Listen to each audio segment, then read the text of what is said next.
Okay students, अब हम लोग नेक्स्ट देख रहे हैं टाइप्स ऑफ सॉल्यूशन। तो जो सबसे पहला देख रहे हैं हम लोग बाइनरी सॉल्यूशन। बाइनरी सॉल्यूशन नाम से ही पता चल रहा है, इसमें बाइनरी का मतलब बाय का मतलब दो होता है। बाइनरी का मतलब जिसमें दो कंपोनेंट होगा। सॉल्यूशन हैविंग टू कंपोनेंट्स, जिसमें कि ओनली टू कंपोनेंट्स होंगे, उसे हम लोग बोलेंगे बाइनरी सॉल्यूशन। जैसे कि हमने शुगर लिया in water, sugar in water का सॉल्यूशन है, तो उसमें दो कंपोनेंट है, sugar and water, this is binary solution. और इस चैप्टर में हमें बाइनरी सॉल्यूशन के बारे में ही पढ़ना है, ठीक है। वैसे इसके अलावा और भी टाइप्स हैं, जैसे कि हम लोग बोलें टर्नरी सॉल्यूशन। टर्नरी सॉल्यूशन का मतलब है जिसमें तीन कंपोनेंट होंगे, सॉल्यूशन हैविंग थ्री कंपोनेंट्स। जैसे कि हम लोग वाटर ले लिए, अल्कोहल ले लिए एंड सॉल्ट ले लिए। मतलब solution of water, alcohol and salt, ये हो गया टर्नरी सॉल्यूशन। इसी तरह नेक्स्ट ले रहे हैं हम लोग क्वाटरनरी। नाम से ही पता चल रहा है क्वाटरनरी मतलब चार आ जाएगा। क्वाटरनरी सॉल्यूशन मतलब ऐसा सॉल्यूशन जिसमें कि फोर कंपोनेंट्स होगा, जिसके four solution having four components. जैसे कि हमने H2O लिया, वाटर हो गया। एक और मिथेनॉल ले लेते हैं, एक इथेनॉल ले लेते हैं, एक और कोई ले लेते हैं हम लोग कार्बोक्सिलिक एसिड, एसिटिक एसिड ले लेते हैं। तो इसमें कितने कंपोनेंट हो गए ये सॉल्यूशन में? 1 2 3 4। तो quaternary solution and so on, इस तरह से हम लोग एक्सप्लेन कर सकते हैं। तो एक्चुअली में हमें जो पढ़ना है बाइनरी सॉल्यूशन पढ़ना है इस चैप्टर में। बाइनरी सॉल्यूशन, बाइनरी सॉल्यूशन में कितने कंपोनेंट होंगे? टू कंपोनेंट्स, ठीक है, कंपोनेंट्स। और जो दो कंपोनेंट होंगे उसमें से एक होता है हमारा सॉल्वेंट और दूसरा होता है सॉल्यूट। तो सबसे पहले हम लोग देखेंगे सॉल्वेंट क्या होता है और सॉल्यूट क्या होता है। तो पहले हम लोग देख रहे हैं सॉल्वेंट को।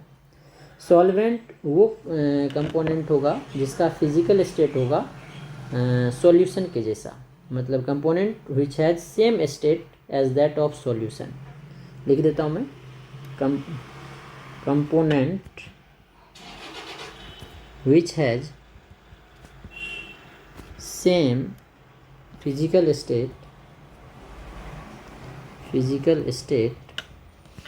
That of solution. सॉल्यूशन के जैसा ही जिसका फिजिकल स्टेट होगा उसे हम लोग बोलेंगे सॉल्वेंट।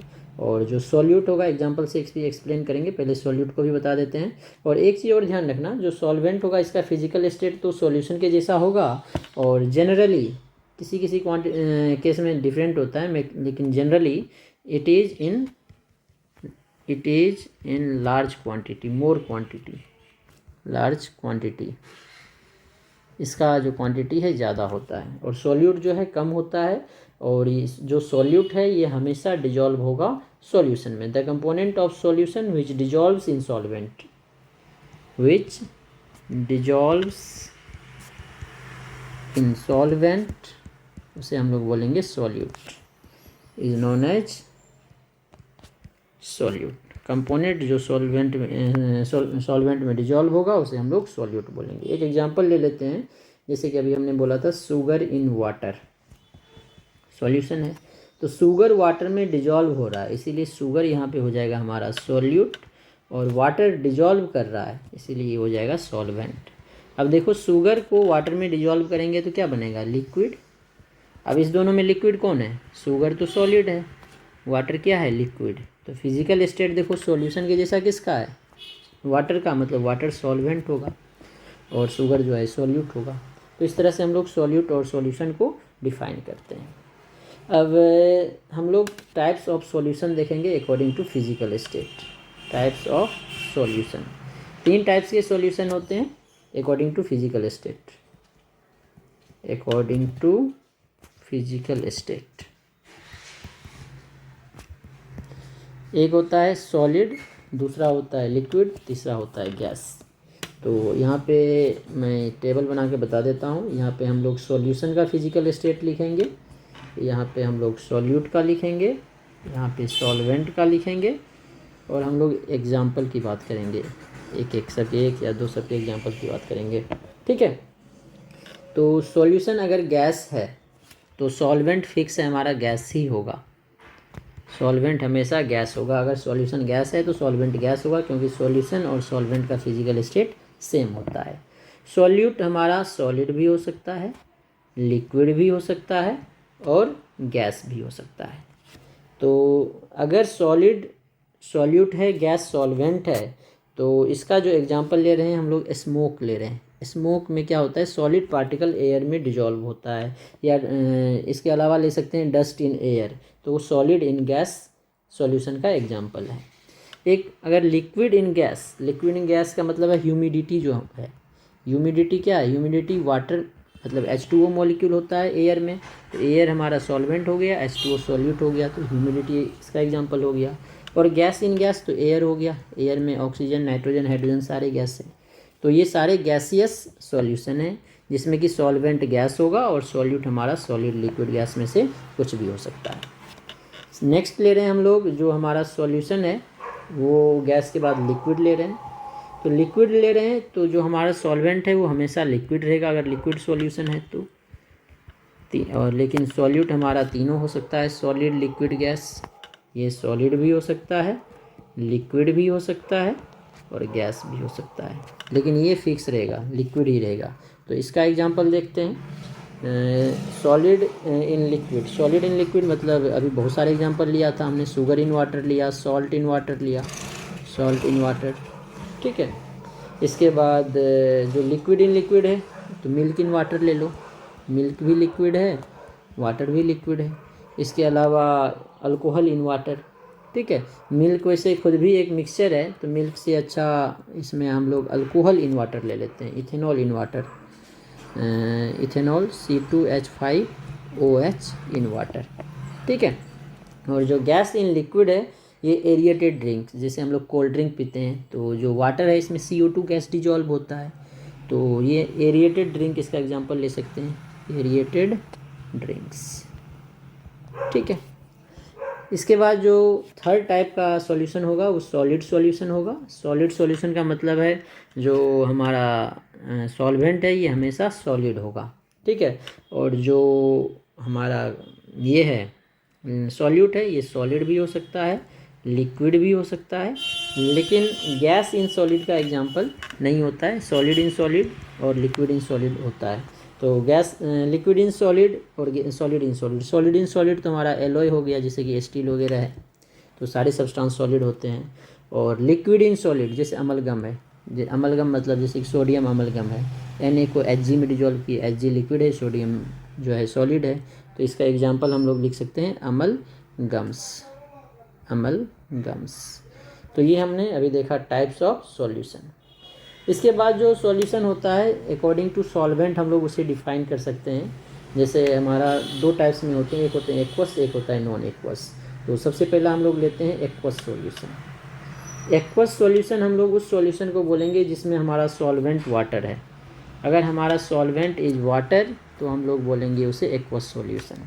जैसे कि एक्वस सॉल्यूशन ऑफ NaCl, तो इसका मतलब है सॉल्वेंट हमारा वाटर होगा। Aqueous solution of sulphuric acid मतलब सॉल्वेंट वाटर होगा, ठीक है। दूसरा होता है non aqueous solution, non aqueous solution. और जो एक्वस सॉल्यूशन है उसे जैसे हमने अभी बताया है, जैसे हमने लिख दिया H2SO4 एक्वस, इसका मतलब है हमारा सॉल्वेंट वाटर है, इस तरह से भी लिखते हैं AQ शॉर्ट में। नॉन एक्वस सॉल्यूशन में डिफरेंट टाइप्स हो सकता है, सॉल्वेंट इसमें जो है वाटर को छोड़ के कुछ भी हो सकता है, जो सॉल्वेंट है अदर देन वाटर होगा, अदर देन वाटर, वाटर को छोड़ के कुछ भी सॉल्वेंट हो सकता है। और इसमें डिफरेंट टाइप्स के सॉल्यूशन होंगे, जैसे कि हमारा अल्कोहलिक सॉल्यूशन है, इथेरियल सॉल्यूशन है। अल्कोहलिक सॉल्यूशन का मतलब है जो हमारा सॉल्वेंट है वो अल्कोहल है, अल्कोहलिक सॉल्यूशन में सॉल्वेंट जो है हमारा अल्कोहल होगा। इथेरियल सॉल्यूशन हम लोग बोल सकते हैं, इथेरियल सॉल्यूशन, इसमें जो हमारा सॉल्वेंट है ये ईथर होगा, ठीक है। इस तरह से हम लोग डिफाइन कर सकते हैं। अब हमने बोला था जो सॉल्यूशन को डिफाइन किया था, बोला था एक सर्टेन लिमिट के बाद डिजॉल्व नहीं होता है, और जब सॉल्यूशन में वो सर्टेन लिमिट आ जाएगा तो हम लोग सॉल्यूशन को बोलेंगे सेचुरेटेड सॉल्यूशन है, और अगर सर्टेन लिमिट नहीं आएगा तो अनसेचुरेटेड सॉल्यूशन है। तो हम लोग अब सेचुरेटेड और अनसेचुरेटेड को भी डिफाइन कर लेते हैं।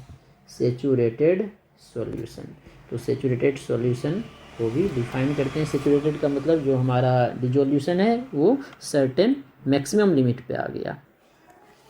तो सेचुरेटेड सॉल्यूशन में हमने बोला सेचुरेशन पॉइंट आ गया, मतलब सर्टेन टेम्परेचर पे, डिफरेंट टेम्परेचर पे सेचुरेशन पॉइंट डिफरेंट भी हो सकते हैं।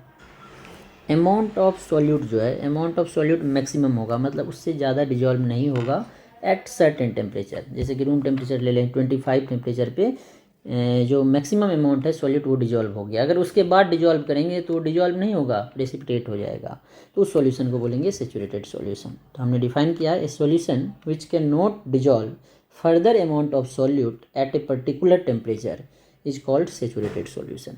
ठीक है, पर्टिकुलर टेम्परेचर पे उससे ज़्यादा अब वो डिजॉल्व नहीं कर पाएगा। और अनसेचुरेटेड मतलब जो उसका लिमिट है उससे कम डिजॉल्व है, जैसे मान लो 1 लीटर वाटर में 100 ग्राम NaCl को डिजॉल्व कर सकता है, अगर उससे ज़्यादा डालेंगे रूम टेम्परेचर पे तो डिजॉल्व नहीं होगा। तो मतलब जो हमारा सॉल्यूशन है अगर 1 लीटर में 100 ग्राम डिजॉल्व हो गया मैक्सिमम जो था उसका लिमिट, तो वो सेचुरेटेड हो गया। अगर 100 ग्राम से कम है तो वो अनसेचुरेटेड हो गया, क्योंकि 100 से ज़्यादा तो डिजॉल्व कर ही नहीं सकता। अगर 100 आ गया तो सेचुरेटेड हो गया, अगर उससे कम है तो अनसेचुरेटेड होगा।